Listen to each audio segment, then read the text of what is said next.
성도 여러분 안녕하세요. 날이 정말 추운데 여기까지 오시느라고 수고하셨습니다. 제가 여기 대학에서 일할 때 한울 땅끝이라는 마을에 살았어요. 청학리에서 이렇게 용암리 돌아가면은 자동차 길이 딱 끊기는 그 마을에서 제가 살았습니다. 한울 땅끝. 우리나라에는 땅끝이 해남이죠, 해남. 근데 여러분, 성소에서 마지막 더 이상 갈 데가 없는 마지막이 어디죠? 성소에서. 지성소잖아요. 지성소. 끝이죠. 제가 계시록 7장에 인침에 대한 이야기가 나오죠. 인침을 받은 자, 인침을 받은 자가 거기 이렇게 정의를 보면은요, 지적으로나 영적으로 진리의 뿌리를 내려서 어떠한 이설에도 어떠한 핍박에도 흔들리지 않고 굳게 서는 것. 인침입니다. 인침을 이마에 받습니다. 인받은 사람들이 늦은 비성령 운동을 합니다. 이 늦은 비성령 운동은 셋째 천사의 기별입니다. 우리가 보통 세 천사의 기별하는데 좀 정확하게 얘기하면 셋째 천사의 기별입니다. 첫째와 둘째는 그 안에 포함이 됩니다. 그러면요, 성소 제도에서 지성소는 끝이죠. 끝. 더 이상 없죠. 거기 하나님이 계신 곳입니다. 한울 성소는 하나님에 대해서 이해를 하고 깨닫는 것. 더 이상 말하자면 이렇게 표현할 수 있어요. 한울 성소 개념을 이해한다는 것은 하나님께서 인간에게 주신 가장 밝은 진리의 빛을 깨닫는다, 그 말이에요. 그게 인침으로 표현되어 있어요. 인을 받은 사람은 진리가 사상화되고 품성화돼서 절대로 흔들리지 않습니다. 흔들리지 않아요. 그러니까 종교개혁이 300년 동안 계속됐지만 종교개혁의 완성은 300년 동안 안식일이 회복이 안 됐어요. 근데 예수님이 지성소 봉사 사업을 시작하면서 성도들이 한울 지성소에 대한 이해를 가지면서 거기 언약궤가 나오죠. 그리고 제7일 안식일이 회복이 됩니다. 종교개혁의 완성을 가져온 거예요.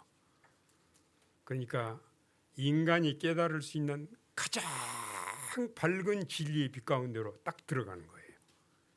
그게 한울 성소 개념을 이해한다는 거예요.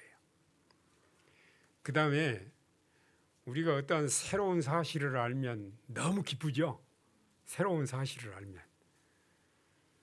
근데 저는 이 말씀을 연구를 하면서 우리 인간이 하나님에 대한 새로운 사실을 딱 알잖아요. 그보다 더 기쁜 일이 없어요. 이렇게 억제할 수 없는 용솟음치는 막 기쁨이 격발되는 느낌을 갖게 돼요. 용솟음치는 기쁨. 하나님을 아는 기쁨. 그럼 하늘나라는 어떤 것인가? 하늘나라는 모든 것이 완성된 곳. 죽음도 없고 슬픔도 없고 눈물도 없고. 듣기만 좋지 정말 그러면 무료해서 못 삽니다. 전부 다 완성된 곳이면. 근데 그게 아니에요. 하늘나라는 그게 아니고 하늘나라는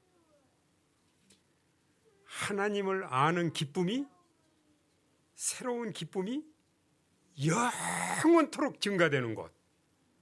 그래서 저는 꼭 가고 싶습니다. 그리고 하나님께서는 그 하나님을 아는 기쁨을 이 땅에서도 경험하도록 허락하셨습니다. 그래서 저는 그 한울 성소와 영원한 복음이라는 책을 다루면서 거기 주 핵심 사상이 요한복음 17장 3절, 영생은 하나님을 아는 것이다. 대쟁투의 포인트가 뭐냐면 사단이 하나님에 대한 오해를 만들어 놓은 거예요. 예수님이 이 땅에 그 봉사하신 것은 인간으로 오신 하나님이시죠.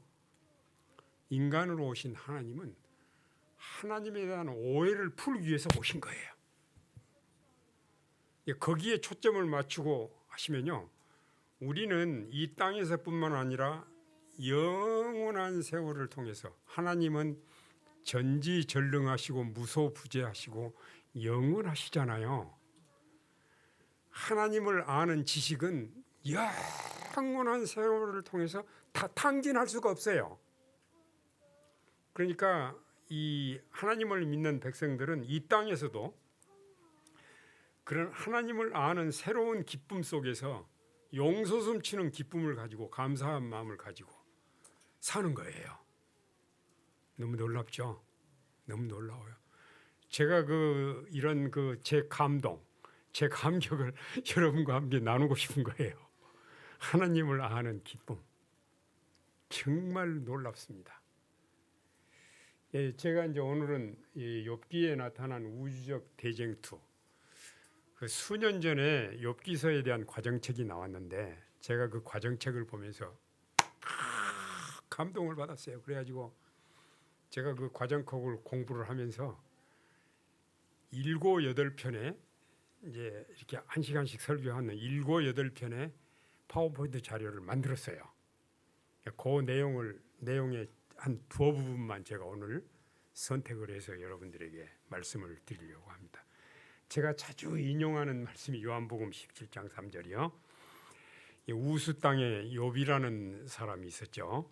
근데 그 사람은 온전하고 정직하고 하나님을 경외하며 악에서 떠난 자라.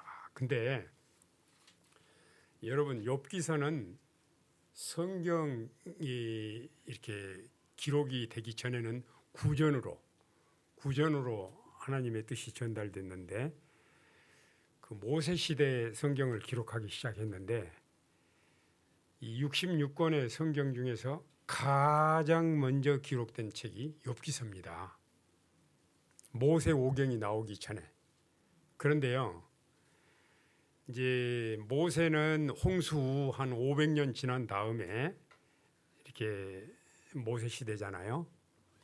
그러면 그때까지 아담 시대로부터 몇 대 정도 걸렸을 것 같아요. 이렇게 구전으로 전하면 몇 대 정도, 한 5대 정도밖에 안 됩니다. 5대. 왜냐하면 그 전에 홍수 이전에는 1000년씩 살았잖아요. 대략이에요. 창조부터 홍수까지 대략 2000년 잡는다면 아담이 홍수 일어나기 한 1000여 년 전까지 살았죠.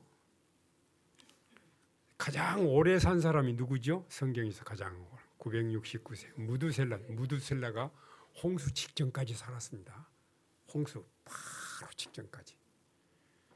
그러면 그때 홍수 일어날 때 노아가 몇 살이었죠?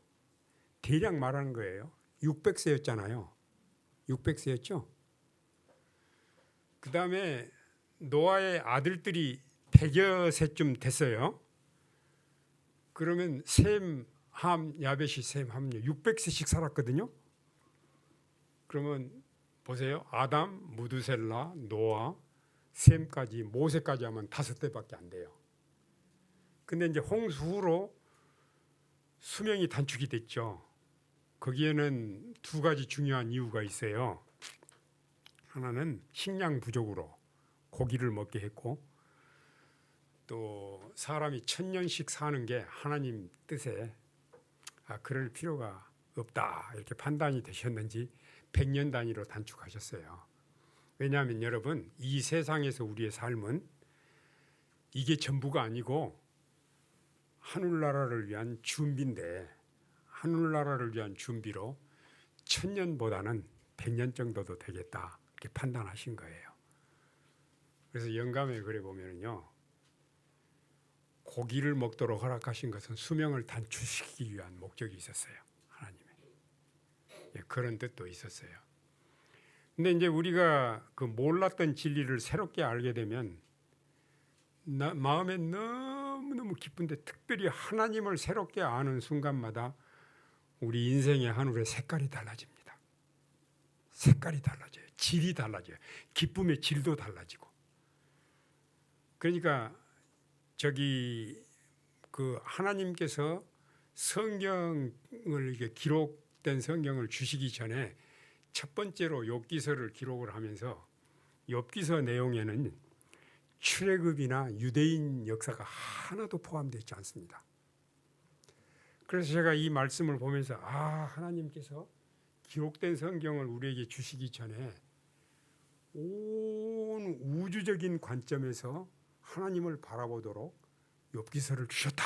이게 딱 들어온 거예요, 마음에. 그래서 이 욥기서는 이 지구가 이렇게 아담과 하와가 만들어지기 전에 벌써 루스벨이 타락했잖아요. 루스벨의 타락으로부터 우주적인 관점에 대해서 조명을 딱 해준 거예요, 우리들에게. 그러니까 욥기서를 잘 이해하게 되면요, 그 하나님의 뜻, 하나님의 의지, 하나님의 섭리를 한꺼번에 딱 깨닫게 되는 거예요. 그러니까 하늘 그 계시록 12장 17절에 여자의 남은 자손이 나오잖아요. 여자의 남은 자손이 바로 하늘 성소에 대한 이해를 가지고 나온 마지막 하나님의 백성들입니다. 굳이 제가 이 마지막 하나님의 백성들이 어느 교파의 누구라고 말을 안 해도 여러분들은 다 이해하실 거니까 제가 여자의 남은 자손이라는 얘기를 강조하겠습니다. 이 여자의 남은 자손은 이 지구상에 존재하는 모든 그리스도인들 중에 유일하게 하늘 성소를 이해하고 있는 사람입니다. 그러니까 그만큼 중요한 거예요. 그만큼 우리가 하늘 성소를 이해하게 되면은 단번에 그리스도의 십자가를 이 지구상에서만 이렇게 제한시켜서 보는 게 아니라 우주적인 관점에서 보게 됩니다. 그렇게 중요합니다. 자연적인 세계와 초자연적인 세계를 딱 연결시키고 또 우주적인 대정투를 딱 보게 하고, 그래서 특정 이스라엘 백성이나 선택된 백성이나 이런 특정 상황에 묶여서 말씀 안 하고 아주 보편적으로 우주적으로 이 기별을 전하고 있는 게 욥기서입니다. 제가 오늘 욥기서를 상세하게 설명하는 시간이 아니에요. 욥기서는 우리들에게 하나님에 대해서 우주적인 관점에서 보게 한다. 여기에 초점을 맞추는 거예요. 여기 다시 한번 다 같이 한번 읽어보실까요? 이 말씀은 너무너무 중요하기 때문에 제가 아주 자주 반복 보는 말씀이에요. 읽겠습니다. 구속의 경륜에는 사람을 구원하는 일보다 더 광범위하고 깊은 목적이 있었다. 그리스도께서는 이 일만을 위하여 세상에 오시지 않으셨다. 그분께서 오신 것은 온 우주 앞에 하나님의 품성을 옹호하시기 위해서였다. 제가 이제 힌트를 드렸으니까 OX 문제를 하나 내볼게요. OX 문제를 그냥 OX로 답하세요.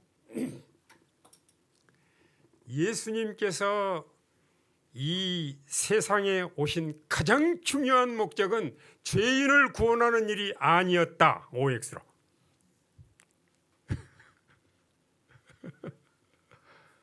임명숙 선생님. X? 이렇게 X라고 답할 때는요, 이유를 말해야 돼요. 이유가 뭐예요? 네, 여기 나왔잖아요. 예수님이 이 땅에 오신 것은 죄인을 구원하는 일도 중요하지만 또 다른 중요한 일이 있었어요. 그러니까 이렇게 보시면 되겠어요. 이 지구에 관한 한 예수님이 오신 것은 죄인을 구원하는 일이 가장 중요합니다. 동의하시죠? 그러나 우주적인 관점에서는 죄인을 구원하는 일보다 더 큰 중요한 일이 있었는데, 이것은 사단이 밥만 먹고 눈만 뜨면 하는 일은 기만하는 일이에요. 기망하는 일인데 하나님에 대한 오해를 만들어내는 일이에요. 이 오해를 만들어내는 일이에요. 그래서 바로 예를 들어서 사단의 공격은요, 하나님의 품성과 하나님의 율법과 하나님의 주권에 대해서 공격을 하는 거예요. 그래서 하나님이 인간으로 오셔서 십자가에 달려 돌아가신 것은 이 문제를 근본적으로 해결하기 위해서 그렇게 하신 것입니다. 자, 그러면은요, 이제 또 다른 질문을 한번 보시죠. 그 루스벨이 천사장으로서 완전하게 지음을 받았는데 왜 타락했을까? 아담과 하와가 완전하게 지음을 받았는데 왜 타락했을까? 여기에 대해서 한번 생각해 보시겠습니까? 여기에 대해서 이 부분을 아는 것은 너무너무 중요합니다, 여러분. 너무너무 중요합니다. 자, 여기 이제 하나님께서는 이 천사들이나 또 우리 지구에 있는 아담과 하와나 인간이나 또 다른 우주 세계에 있는 다른 지성적인 존재들을 만드실 때, 이 지성적인 존재들을 만드실 때 자유의지를 가진 존재로 만드셨습니다. 여러분, 이걸 아는 것은 대단히 중요합니다. 자유의지. 자유의지는 자기가 원하면 죄를 지을 수도 있고 자기가 원치 않으면 죄를 안 지을 수도 있습니다. 맞죠? 자유의지는 하나님께서도 존중하십니다. 여러분, 오늘 여기 오셨는데 하나님이 강제로 가라고 그래서 왔습니까? 아니면 누가 끌고 끌려왔습니까? 여러분 스스로 오셨죠. 자유의지로 오셨죠. 끌려왔다면 별로 가치가 없어요. 지금 가세요. 지금 돌아가세요. 스스로 오셨다면 너무 가치 있는 선택을 하신 거예요. 그러니까 완전하게 지음을 받은 사탄이 타락한 것은 의지의 자유를 가졌기 때문에 하나님께서는 그걸 존중하세요. 근데 사단은 이미 회개할 기회를 넘겼죠. 멸망이 확정됐죠. 십자가에서 멸망이 확정됐죠. 근데 왜 지금도 살려두고 있어요? 왜 살려두고 있어요? 그 문제도 우리가 이번 공부를 하는 동안 답을 얻으세요. 여러분, 이 자유의지라고 하는 것은 정말 중요합니다. 그래서 하나님께서 인간이나 천사들이나 다른 우주의 거민들을 만드실 때 이 자유의지를 가진 존재로 만드셨기 때문에 비상대책을 세워놓으셨어요. 그게 십자가의 구속이에요. 그래서 에베소서 1장 4절에 보면은 구원은, 십자가의 구원은 창세전부터 마련해 놓으신 거예요. 창세전부터. 요거는 이 지성적인 존재들이 죄 지을 걸 알고 만들어 놓은 게 아니고 그럴 가능성이 있잖아요. 그리고 하나님께서는 우리를 존중하세요. 그러니까 저는 이 부분을 보면서 우리 가정에서도 부부 사이에 또 부모와 자녀 사이에 하나님을 진정으로 아는 사람은 남편에 대해서, 아내에 대해서, 부모에 대해서, 자녀에 대해서 하나님이 우리를 존중하는 것처럼 서로 존중하고 살게 됩니다. 인격적인 대접을 해줘요. 절대로 강제하지 않아요. 권위로 억누르지 않아요. 이 교회가 그런 사상을 가지고 교회가 운영이 되면 절대 교회에 불협화음이 있을 수가 없어요. 어떤 학력이나 또 재력이나 또 어떤 수양이나 이런 것들이 인격을 만드는 게 아니에요. 아주 비천한 사람이라도, 아주 무학자라도, 아주 천한 사람이라도 하나님을 닮은 인격적인 존재들이에요. 하나님은 그 한 사람 한 사람을 사랑하세요. 우리가 그리스도인이라면 그런 내 이웃에 대해서, 내 아내, 내 남편으로부터 다 이웃이잖아요. 그런 존경심을 갖게 돼요. 그래서 그리스도인은 남에게 대접을 받고자 하는 대로 남을 대접하는 이런 정신을 갖기 때문에 이런 하나님을 참으로 아는 사람들이 모인 집단에는 너무너무 분위기가 좋아요. 서로 양보하고. 제가 거기 우리 집 사람이 전해준 얘기를 이렇게 들어서 여러분들한테 소개를 하는데, 어느 수녀원에 일이 잘 되다가 안 되게 됐어요. 이 수녀원이 잘 안 돌아가서 3사람밖에 안 남았어요. 그러니까 이제 그 어떤 변화가 와야 되잖아요. 그래서 그 주변에 아주 유명한 다른 분이, 그 다른 수도원에 유명한 분이 계셔서 그분을 모셔와 가지고 난관을 타개해가는 방법에 대해서 자문을 구했거든요. 근데 그분이 아무 말도 안 하시고 이제 떠나시면서 이 말을 남기고 갔어요. 제가 보아하니 이 3사람 중에 한 사람이 예수님이시네요. 그러고 떠났어요. 근데 그 수녀원의 원장님이 자기가 100번 1000번 생각해도 자기는 예수가 아니에요. 그러면 누가 예수죠? 나머지 2사람이, 2사람 중에 하나가. 그 나머지 2사람도 스스로 자기가 생각할 때는 자기가 절대 예수가 아니에요. 그래서 그 순간으로부터 그분들이 상대방을 하나님 모시듯이, 예수님 모시듯이 섬기고 사는데, 다른 사람들이 와서 보니까 분위기가 너무 달라졌거든요. 그래가지고 번성하게 됐다는 이야기예요. 그러니까 바로 그 하나님, 사단은 하나님을 독재자로 얘기를 했지만, 사실 하나님께서 아직까지 그 사탄을 살려놓은 거는요, 이 지구 인간뿐만이 아니라 다른 우주 거민들도 있잖아요. 또 천사들 중에서도 3분의 2가 타락하지 않은 천사들 있잖아요. 그래서 이 우주에 속해 있는 모든 지성적인 존재들이 사탄이 틀렸고 하나님이 옳다라는 걸 다 판명될 때까지 사단을 놔두시는 거예요. 그게 천년기 이후 악인들 부활할 때까지. 이거 보십시오.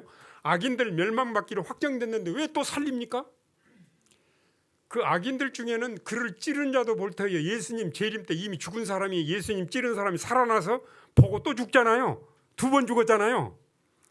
3번 또 죽잖아요. 그 이유가 뭘까요? 한번 보세요. 이게 바로 심판입니다. 심판. 하나님께서는 법을 범하면 반드시 죽어야 됩니다. 반드시. 이건 예외가 없어요. 법을 바꿀 의향도 없어요. 그래서 죄인을 죽이지 않고 법을 바꾸지 않고 다시 완전 무결한 하늘나라를 만드시는 것이 하나님의 의도인데, 이 일을 위해서 하나님이 가장 굴욕적이고 가장 힘들고 가장 어려운 일을 택한 게 십자가입니다. 하나님이 인간이 되셔서 왕권을 다 내놓고 인간이 되셔서 우리가 받을 벌을 대신 받으신 겁니다. 그리고 우리들한테는 너무너무 쉬운 방법을 알려주신 겁니다. 믿으면 된다. 믿기만 하면 다 해결된다. 요한복음 3장 16절 다 같이 한번 암송해 보실까요? 하나님이 세상을 이처럼 사랑하사 독생자를 주셨으니 누구든지 저를 믿으면 멸망하지 않고 영생을 얻게 하리. 또 제가 요한복음 5장 24절 말씀드렸죠. 하나님을 믿고 예수님을 믿는 사람은 영생을 얻었고 심판에 이르지 아니하나니 사망에서 생명으로 옮겼느니라. 여러분 보십시오. 그리고 예수를 믿는 선택까지도 성령께서 도와주신다고 그랬어요. 예수 믿고 사는 것처럼 이렇게 쉬운 게 없어요. 근데 너무 쉬우니까 사람들이 안 믿으려고 그래요. 너무 쉬우니까. 그러니까 이렇게 이런 뜻을 깨닫고 예수를 믿는 사람들은 정말로 축복받은 사람들이에요. 예수 믿는 사람들은 보십시오. 아까 요한복음 5장 24절 나오는 것처럼 하나님이 우리가 받을 벌을 대신 받으셨잖아요. 그럼 예수를 믿으면 벌 안 받는 거예요. 이제 이 로마서 8장 1절에 그리스도 예수 안에 있는 사람들은 정죄함이 없다고 그랬어요. 그렇죠? 내가 받을 벌을 하나님이 대신 받으셨으니까 하나님 말씀하신 대로 예수를 믿으면 내가 벌 안 받는다니까요. 이제 심판에서 면제된다니까요. 법을 범해서 죽는 죽음에서 해방됐다니까요. 자, 더 이상 바랄 게 뭐가 있어요? 이런 사실을 깨달으면 우리 그리스도인은요, 두려워할 게 하나도 없어요. 두려워할 게. 뭐 전쟁이 나고 어디 지진이 나고 뭐 나고 그래도 하나님을 믿는 사람은 안 죽으니까, 영원히 살 거니까 얼마나 감격스럽게 살 수 있습니까? 그렇잖아요? 저는 이 하나님을 바르게 아는 이 한 가지가 우리 인간이 직면하는 모든 문제를 말끔하게 해결한다는 것. 죽음 문제도, 부활 문제도, 죄를 용서받는 것도, 성화의 생애를 사는 것도, 죄를 안 짓고 사는 것도, 모든 문제가 한꺼번에 풀린다는 걸 알게 됐어요. 너무너무 감격스러운 거예요. 여러분, 제가 이렇게 마음에 말이 많이 있는데 다 못해서 억울해 죽겠어요. 이거를 쉽게 잘 표현을 해야 되는데, 이게 사단의 주장 보십시오. 독재자다, 사람이 지킬 수 없는 법을 만들었다, 그래가지고 하나님의 품성, 율법, 주권에 대해서 계속 공격하는 거예요. 그러나 하나님께서는 십자가를 세우시고 사단의 주장이 옳지 않다라는 것을 분명하게 얘기한 거예요. 십자가는요, 적어도 세 가지 대단히 중요한 진리를 보여줘요. 죄가 얼마나 무섭다라는 걸 보여주고요, 하나님의 사랑이 얼마나 놀랍다라는 걸 보여주고요, 율법은 절대로 변하지 않는다라는 걸 보여줍니다. 여러분, 이 십자가가 그걸 보여줘요. 그러면서 부가적으로 사단에 대한 만종이 울린 거예요. 사단은 기만자다, 사단은 패배자다, 사단은 끝났어요. 사단이 십자가에서 끝났어요. 우리 죄도 믿는 사람에게는 십자가에서 용서가 완성이 됐어요. 여러분, 우리 죄가 십자가에서 완성이, 우리 구원이 완성이 됐어요. 그래서 예수님이 내 안에 들어오시면, 내 안에 들어오시는 예수님은 죄를 범하지 않아요. 아직 옛사람이, 재림 전까지 옛사람이 남아있죠. 그게 죄를 범하는 거예요. 그리고 우리 인간은 본능적으로 자기중심적이에요. 내가 스스로 뭐를 하려고, 스스로. 절대로 안 돼요. 그게 행함으로 말미암는 의로 가지고 예수를 믿어도 기쁨이 없고 감사가 없고 그래요. 정말 철저하게 하나님께 다 맡겨보세요. 그 순간에 우리 인생의 하늘의 색깔이 달라진다니까요. 감사가 뭐고 기쁨이 뭐고 다 달라져요. 자, 욥기서에는요, 보세요. 욥기서 출애굽이나 이스라엘 선민이나 유대인이나 이런 얘기가 전혀 안 나온다고 그랬죠. 근데 등장하는 인물들 보면 하나님 나오고 하나님 아들들, 사탄, 욥의 가족들, 친구들, 이 지구와 우주의 범위가 다 소개가 되잖아요. 그렇죠? 욥에 대한 사단의 고소, 기복신학, 권선징악, 하나님의 품성과 율법. 이제 하나님은 욥과 같이 그렇게 선한 사람, 그렇게 진실한 사람이 없다. 그러니까 하나님이 보호해 주시니까 그렇죠. 그러니까 결국은 제가 이야기를 짧게 하는 겁니다. 그러면 목숨만 건드리지 말고 너 마음대로 해봐. 그래서 욥기 이야기입니다. 근데 욥은 이 배후에 있는 대쟁투의 현상을 몰라요. 그렇죠? 모르지만 모르는 상태에서 하나님의 말이 옳다라는 게 욥의 생애를 통해서 인정이 된 거예요. 근데 우리는 욥기를 다 알고 있잖아요. 우리 선악의 대쟁투의 배경을 다 알고 있기 때문에 욥이 견디는 것보다 훨씬 잘 견딜 수 있다는 거예요. 우리가 이 세상에 짧은 인생을 사는 동안, 자, 그러면 이런 문제들을 아주 포인트를 딱 집어서 얘기한 성경 예언이 다니엘서 8장 14절이에요. 다니엘서 8장 14절은 하늘 성소에 대해서 이해하는 아주 핵심 단어예요. 핵심 예언이에요. 그 다니엘서에 인봉된 부분이 여기서부터 인봉이 됐어요. 그 이전에는 그 다니엘서 7장의 작은 뿔이 로마 교황권을 가리킨다. 종교 개혁자들도 이해했어요. 그러나 다니엘서 8장 14절은 종교 개혁자도 이해를 못하고 윌리엄 밀러 이전에는 이거를 깨닫는 사람이 없었어요.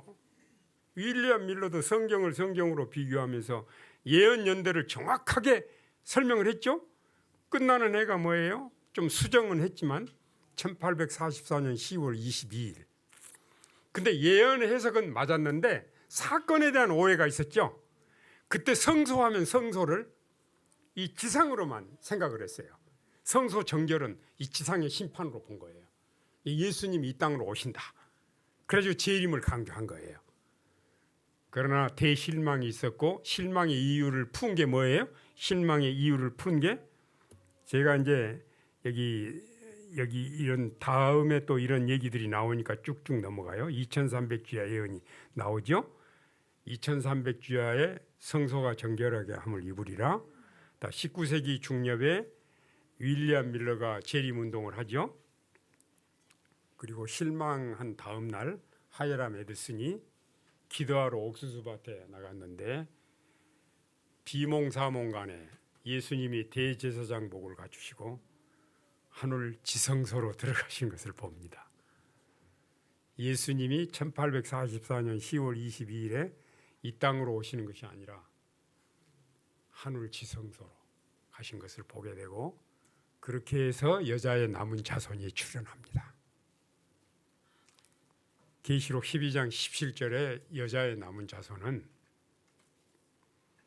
이 지구 역사상 하나님이 인간에게 보여주신 가장 밝은 진리의 빛을 깨달은 사람들입니다.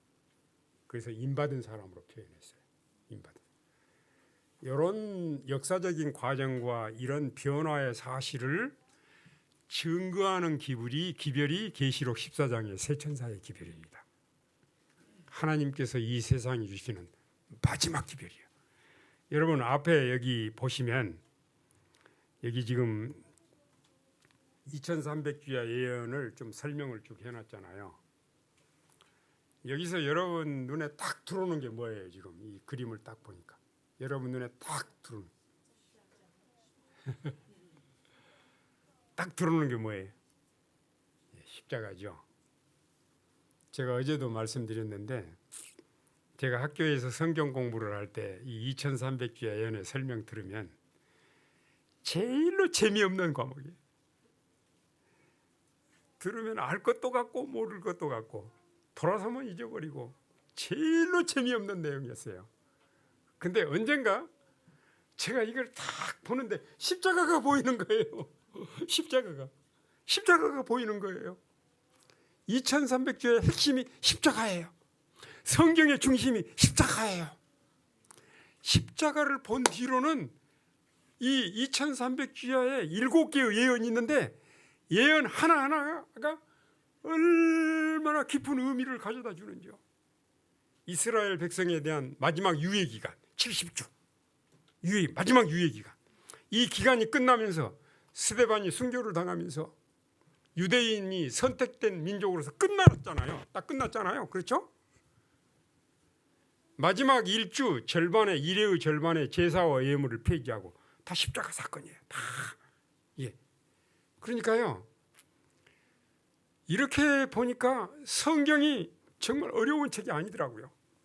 성경이 딱 정리가 돼서 그냥 딱 들어오는데 여러분 학문 중에 의학이 어려운 학문 같죠?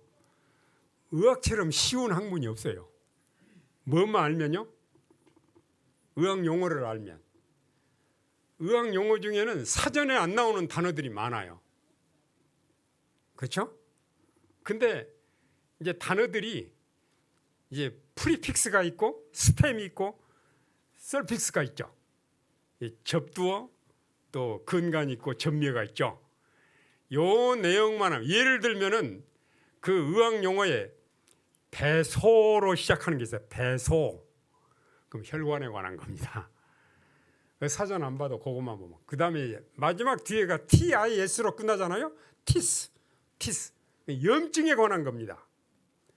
그러니까 이 접두어 또 몸통 또 이렇게 전미어 이 내용을 알면 의학 용어가 사전 안 봐도 다 알게 돼 있어요. 그 작용이 뭔가까지도. 그러니까 의학이 쉬운 거죠. 근데 이 성경은 철학적이고 또 영적이고 굉장히 광범위하기 때문에 어려울 것 같지만 성경의 중심이 하나님이시잖아요. 예? 하나님이시죠? 하나님을 알면 성경은 그냥 탁 풀려요. 다 풀려요. 모든 인간의 문제가 다 풀려요. 그리스도는 모든 인생 문제의 해답이 되신다. 다 풀려요, 여러분. 정말 놀라워요. 그러니까 2300주야까지니 그때 성소가 정결케 함을 입으리라. 예수님이 지성소 봉사를 하면서 하늘에 있는 증거 장막의 성전이 열리면서 저 언약궤가 보였잖아요. 언약궤. 그래서 안식일을 지키는 무리들이 나온 거예요. 이 대실망 이후에. 그 전에는 종교개혁이 300년 동안 계속됐는데 안 됐어요. 자, 이렇게 보십시오. 성소 제도로 볼 때 종교개혁을 보면은요, 그 로마 교황권은 성소 성막들 밖에 있어요. 번제단도 없어요. 십자가도 없잖아요. 그래가지고 마르틴 루터가 믿음으로 말미암는 의를 회복을 했잖아요. 이 이야기 전에 조금 더 부연할 얘기가 있어요. 중세 암흑시대 있죠. 중세 암흑시대. 중세 암흑시대가 뭐예요? 중세 암흑시대.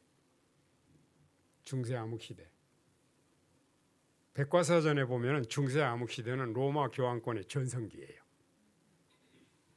AD 6세기부터 또 16세기까지. 근데 그 기간은 이 다크 에이지라고 그러는데, 암흑시대라고 그러는데, 이제 좀 더 다른 말로 풀어 말하면 손에는 성경이 없고 머리에는 하나님이 없는 시대. 종교, 정치, 경제, 의학, 인생의 모든 분야에서 암흑시대예요. 그래서 이 암흑시대가 1000년 동안 계속되면서 운동이 일어났어요. 두 가지 운동이 일어났는데 우리가 이 암흑시대에서 벗어나자 한 운동이 르네상스 운동이에요. 이 휴머니즘으로. 이 르네상스 운동. 그 다음에 또 하나는 리포메이션, 종교개혁 운동이에요. 다 이런 그 암흑에서 벗어나자는 운동, 두 가지 운동이 나오는데 방향이 완전히 달라요. 우리가 너무 신에게 붙잡혀가지고 이런 일 있으니까 신에게에서 벗어나자. 이게 르네상스 운동이에요. 인문주의, 합리주의, 공산주의 이렇게 나간 거예요. 이렇게 진화론 다 이렇게 나간 거예요. 근데 리포메이션은 우리가 하나님을 잘못 믿어서 그렇다. 제대로 하나님을 믿자. 그게 종교개혁이 이 재림운동으로, 그리고 마지막 이 하나님의 남은 여자의 남은 자손 운동으로 연결이 된 거예요. 그러고 보니까요, 여러분 그 성소 제도로 보면은 이제 마르틴 루터가 백성들을 끌고 번제단으로 끌고 들어왔죠. 믿음으로 구원 얻는다. 그 다음에 법왕 정치가 아니고 장로 정치를 해야 된다. 장로 교회가 나왔어요. 우리 내적 성결을 강조한 게 성결 교회가 나오고요. 하나님 믿는 사람은 믿음만 가는 안 돼. 순종이 있어야 된다고 한 게 감리교회가 나왔어요. 예수님 재림을 덧붙인 게 재림교회가 나왔고, 우리 세례는 안 돼요. 이제 물속에 잠기는 침례. 그래서 침례교회가 나왔어요. 침례교인들 중에 안식일을 지키는 무리가 제일 먼저 생겼어요.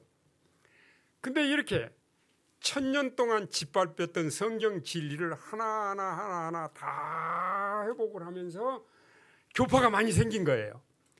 근데 이 하나님께로 돌아가는 이 모든 운동, 모든 진리를 다 수용하는 백성들이 나왔어요. 그게 여자의 남은 자손이에요.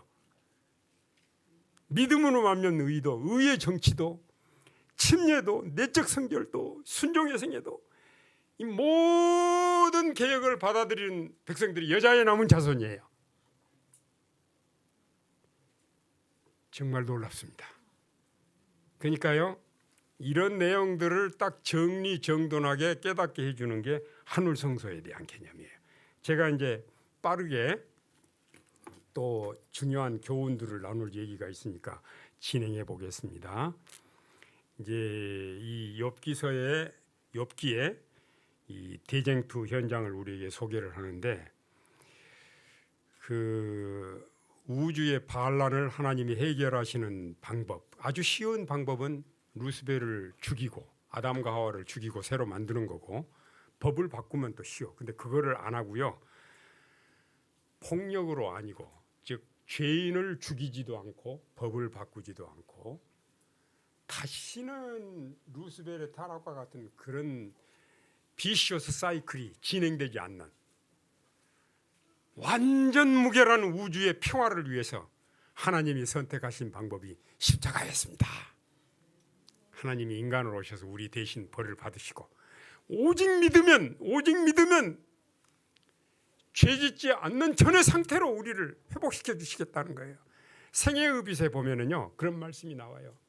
우리가 예수를 믿으면 예수님의 의의 두루마기를 입어요. 예수님이 내 안에 오셔요.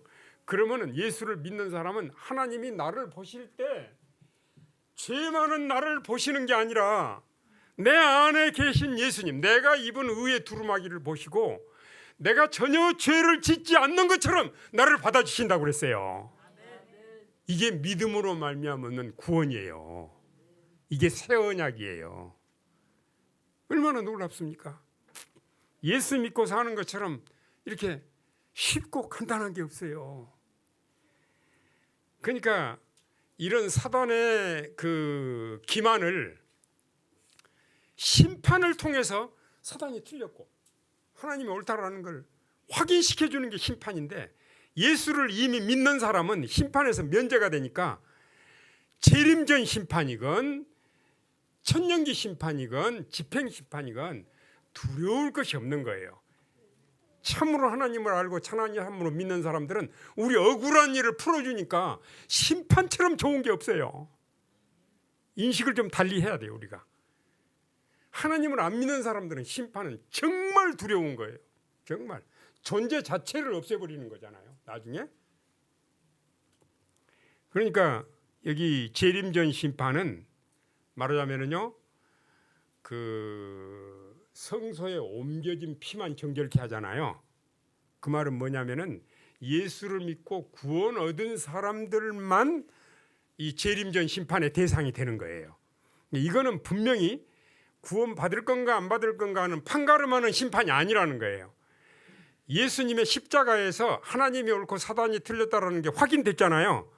요거를 예수를 믿는 사람들의 삶을 통해서 재확인되는 거예요. 십자가의 공로가 확신하다는 거.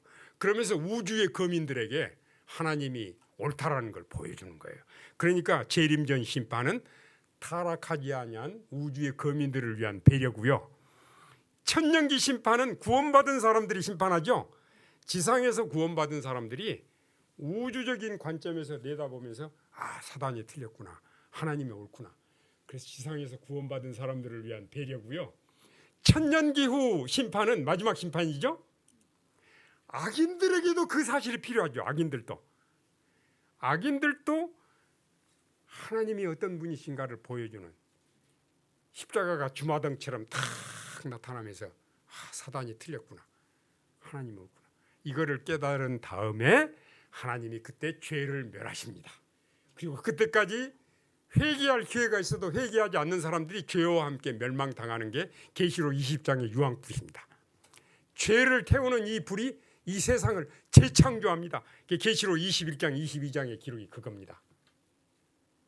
정말 놀랍습니다, 여러분.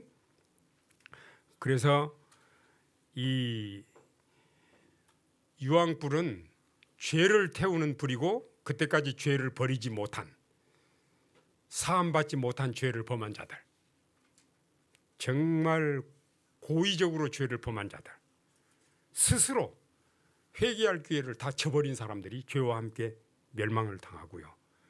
최종적인 멸망도 하나님이 죄 지은 사람들을 처벌하는 게 아니고 자기가 선택한 자업자득이에요. 그렇게 해서 신천신지가 회복이 되고, 하나님이 우리를 구원하러 인간으로 오셨을 때 33년간만 오신 게 아니라 영원히 이 땅에 오셨습니다. 영원히. 그래서 결국은 저 삼층천에 있는 하나님의 보호자가 이 땅으로 옮기게 됩니다. 새 예루살렘 대신이 노래입니다. 그래서 죄가 많은 곳에 은혜가 많다고요. 잃어버린 한 마리 양을 위해서 99마리를 버려두고 오신다는 의미가 그거예요. 그래서 바로 재림전 심판의 진행과 우리의 자세, 절대 두려울 게 아니고 심판은 믿는 사람들에게, 구원 얻은 사람들에게는 기쁜 소식입니다. 여기 다 하나님의 약속들입니다. 두려워하지 말라. 내가 너를 구속하였고 내가 너를 지명하여 불렀나니 너는 내 것이라. 하늘은 기뻐하고 땅은 즐거워하며 열방 중에서는 이르기를 여호와께서 통치하신다 할지로다. 인간이 누릴 수 있는 최대 행복은 하나님이 나와 함께 계신다고 하는 신앙적인 신념을 가지고 사는 사람, 아가페 사랑의 관계를 회복하고 유지하는 삶. 자, 요한복음 5장에 38년 된 중풍병자 얘기 나오죠. 38년 된 중풍병자는 38년 동안 안식일을 지켰는데 자기 인생에 제일 지겨운 날이 안식일이에요. 왜요? 안식일 날은 다른 날은 그늘을 따라서 자리를 옮겨갈 수 있지만 다른 사람의 도움받아. 안식일은 아침에 놓으면 못 옮겨요. 옮기면 안식일 범하니까. 땡볕에서 안식일이 빨리 지나가기. 38년을 그렇게 살았다고 가정을 해보세요. 그런데 여러분, 예수님을 만난 안식일 완전히 달라졌죠. 인생의 최고의 날이 됐습니다. 죄도 용서받았고 병도 나았고 예수님을 아는 경험, 예수님을 만나는 날. 그러면 그날만 최고였겠어요? 그 다음 안식일은 어땠을까요? 더 좋았고, 그 다음 안식일은요 더 좋았고, 더 좋은, 이게 하늘나라입니다. 이 하늘나라에서도 계속됩니다. 그러니까 여러분들은 정말 복받은 사람들입니다. 어떻습니까? 제가 하나님을 아는 기쁨을 그냥 이렇게 다 얘기를 해야 되는데 못해가지고 지금 안타까워 죽겠어요. 근데 전달됐으리라고 생각을 합니다. 천국은 완성형이 아니고 진행형입니다.